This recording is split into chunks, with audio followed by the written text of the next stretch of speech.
prequels. Have you guys seen this fucking poster? You guys seen this shit? Revenge of the Jedi. You can't hear my voice, can you? Revenge of the Jedi. That's the original of Return of the Jedi before George Lucas changed the name. This is the poster that they had made. Obviously, Jedi don't take revenge, so it's uncharacteristic to call it Revenge of the Jedi. Another thing to note here, I don't know if you can see this, Luke has a red lightsaber. Darth Vader has a blue lightsaber. Ain't that something? Anyway, the prequels. Dude, prequel hate, I mean, this is kind of cliche to say now. Prequel hate was some bullshit. Prequel hate was a bunch of retarded millennials that don't understand, that can't grasp a complex plot. That's what that is. They're very complex. The original trilogy is so like, it's I love it, obviously. I fucking love the original 3. But they're fun. They're kid. They're fun. You know, shoot bad guys. Pew, pew, pew, pew. Right? They're fun. There's no politics needed here. Okay. As a guy who makes things, you want to constantly make something different, right? You want to constantly make different shit, new shit. George Lucas was fucking 20 years older. He had a lot more different thoughts. He wanted to make something different, so they contrast. The prequel trilogy is very complex, not kiddish at all, political even, right? It's a political drama romance. That's what the prequels are, and I fucking love it. These millennials went into the theater, and they were just like, what's a senator? What's a senator? Why is the senator the bad guy now? How does the senator become a bad guy? What's a executive order? What's emergency powers? What's a constitution? What's a trade federation? What's a confederacy? You know what I mean?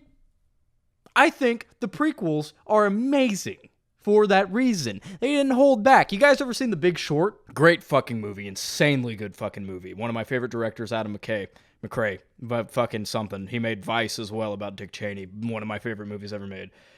Anyway, The Big Short, you have to understand finance to watch that movie. And you don't have to understand it, but like you will, if you don't understand financial terms or like terms from the stock market, then you're just not gonna like understand a single fucking thing that's happening in that movie. That's cool to me. That's cool that they don't hold back. They don't retard proof it. They still even do scenes in it where it's like, this is Margot Robbie in a bathtub explaining this thing. But even when she explains it, it's still kind of complex. You know, they don't retard proof it. When you start retard proofing it, it waters everything down. It just waters it down to where it's like, doesn't feel real anymore. It doesn't feel like you're actually watching people in an investment bank. Fucking, wait, you're doing what? You're doing what? You're giving mortgages to who? Black people? Why would you give mortgages to black people? Black people don't pay their mortgages. The economy's gonna collapse. No, it's not. Black people totally pay their mortgages. The economy collapsed. Anyway, if the prequels were retard-proofed, they would have been so shitty. It would have been so hard to tell that amazing story. One of the best stories ever written. You couldn't do it. I don't think you could. I don't think it'd be that good of a story if it was watered down and not complex, right? Certain things don't need to be complex in art at all. Certain things need to be very simple. The prequels to Star Wars needed to be very complex because it's a very complex story. It's got a lot of things. Every time you watch all those movies, you find a new thing like, oh, Palpatine did that because then he'd get Anakin to... Oh, that's what makes those movies amazing. Did you guys ever hear the tragedy of Darth Plagueis the Wise? I thought not. It's not a story the Jedi would tell you. It's a Sith legend. Darth Plagueis was a Dark Lord of the Sith, so powerful and so wise he could use the Force to influence the midichlorians to create life. Creating an extremely fascinating character that's only talked about for 3 minutes, 2 minutes, and never shown. Right? That's incredible. And you want to say these movies are shit. He became so powerful. The only thing he feared was losing his power. You guys want to sit here and complain about Star Wars. You want to sit here and complain about the Disney shit and their, putting out whatever. Listen, if you guys want to sit here and complain about it, oh, I can't believe the Ahsoka show was so shitty. Oh my god. What's that new one that no one gives a shit about? The Acolyte. Oh my god, The Acolyte was so shitty. And then you watch the next one that comes out. Dude, they don't give a fuck if you like it or not. They know you're gonna watch this shit. You know how you make them stop making shit or just stop overall? Stop watching it. Stop fucking watching it. Delete Disney Plus. How about that? Buy the Star Wars movies on DVD. It's pretty cool to have them. The Mandalorian was pretty good. The first 2 seasons were pretty good. Third season was kind of shit. But then Book of Boba Fett was so shitty. Let's see if the Obi-Wan Kenobi series is good. It's not. It's not until the last 10 minutes. It's not good. Because that's how they make these fucking shows. They know, we can drag this shit out.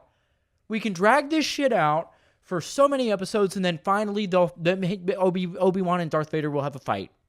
And it'll be emotional. And then people will remember it as being a good show. Because of the last scene, and that's all they remember. Yeah, that's the only thing I remember. I don't remember a single fucking thing from that show, except for that scene. Except for Darth Vader versus Obi-Wan. Fuck! How does South Park have... They're almost on their 27th season. It's about to come out. Why is it still good? They've been going for almost 30 years, dude, and they never peaked. They never had a valley. They never fell off. They've just been stagnant, flatline, and that's incredible. They've just been amazing for 30 years. That doesn't happen. They're making what they like. They love making that show. Almost like that's what makes great art. Almost like that's what makes really great creations, is when you love making that creation. Do you think Ron Bernstein at Disney, I don't know if that's a real person or not, I'm just saying Jewish names because, Ron Bernstein from Disney, do you think he gives a shit about the Old Republic era of Star Wars? No, when they finally make an Old Republic show, it's going to be dog shit because he doesn't give a fuck about that. He's going to make sure it's lore accurate to a degree. And that'll be that. And then he's just going to throw some shit together. Oh, make them fucking fight with lightsabers. Put a new color of lightsaber in there. And make it interesting. That'll get people to watch it when they see that in the YouTube shorts. Right?